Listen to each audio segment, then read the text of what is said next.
Le panier. Anne Doubi. Quand le jour n'est pas encore levé, il y a un moment que seuls ceux qui travaillent la terre connaissent. Un moment où le monde est encore silencieux, mais où les pas commencent déjà à parler. Dans ce village vivait une petite fille appelée Itsa. Elle n'était pas encore une femme, mais elle n'était plus un enfant.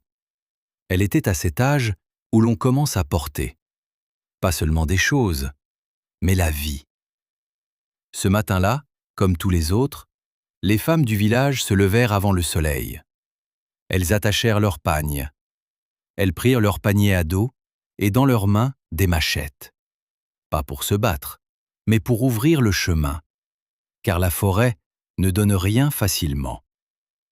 Itsa était là, son panier encore trop grand pour elle, ses épaules encore en train d'apprendre, sa machette tenue avec sérieux, mais avec une innocence qui n'avait pas encore disparu.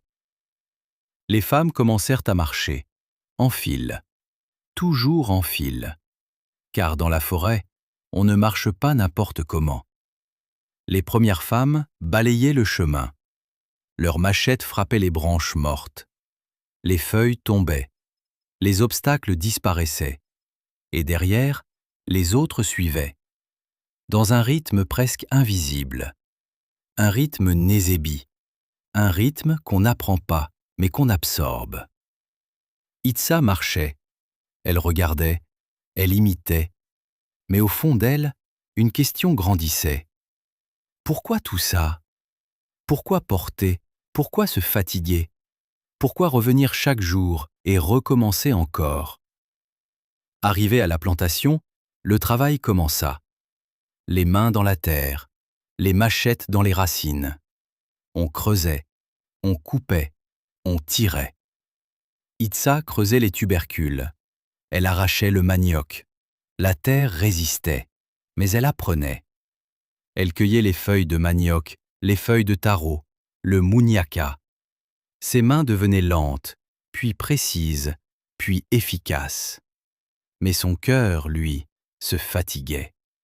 Le panier derrière elle se remplissait, encore et encore, jusqu'à devenir lourd, trop lourd pour elle. À un moment, elle s'arrêta. Elle regarda les autres. Aucune ne se plaignait, aucune ne parlait.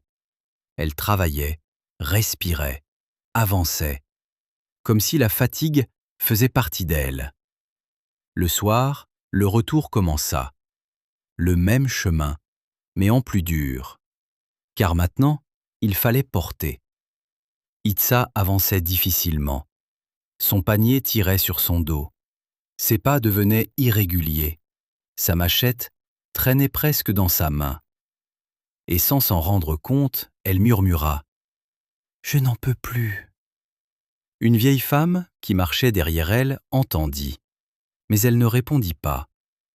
Le lendemain, tout recommença.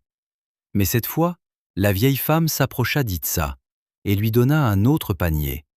Un panier ancien, plus sombre, plus dense. Le tressage était serré, profond, différent. Elle dit simplement « Prends celui-ci ». Itsa voulut protester, mais elle ne dit rien. Ce jour-là, le panier était vide, mais déjà, il pesait. Dans la plantation, elle travailla, comme d'habitude. Mais quelque chose n'était pas pareil. Quand elle remplissait le panier, elle avait l'impression qu'il retenait plus que les feuilles, plus que les racines. Et en marchant, elle sentit, pas une voix, mais une présence, comme si elle n'était pas seule à porter. Les jours passèrent, et le sentiment grandit. Ce panier n'était pas vide, même quand il l'était. Un jour, fatiguée, elle s'arrêta encore. Mais cette fois, elle ne se plaignit pas. Elle écouta, et elle comprit. Ce panier avait été porté avant elle, par d'autres femmes. Sa mère, sa grand-mère, celles qui ne parlaient plus, mais qui avaient laissé leur force dans les gestes, dans les fibres, dans le poids. Ce qu'elle portait, ce n'était pas seulement du manioc. ce n'était pas seulement du muñaca, c'était une continuité. Le soir, elle marcha différemment, plus droite, plus calme. Le panier n'était pas plus léger, mais elle était plus forte. Arrivée au village, la vieille femme l'attendait. Elle demanda « Alors ?»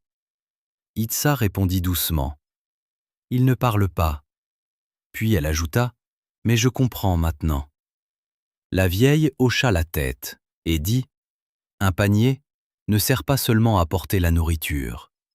Il sert à porter ce que tu deviens. » À Ndoubi, on dit encore aujourd'hui que les chemins sont ouverts par celles qui marchent devant, que les charges sont allégées par celles qui acceptent, et que ce que tu portes finit toujours par te transformer. Alors si un jour tu sens que la vie est lourde, souviens-toi d'Itza. Souviens-toi que ce n'est peut-être pas un poids, mais un passage. Si cette histoire t'a touché, abonne-toi, parce que certaines histoires ne sont pas là pour te distraire. Elles sont là pour t'apprendre à porter.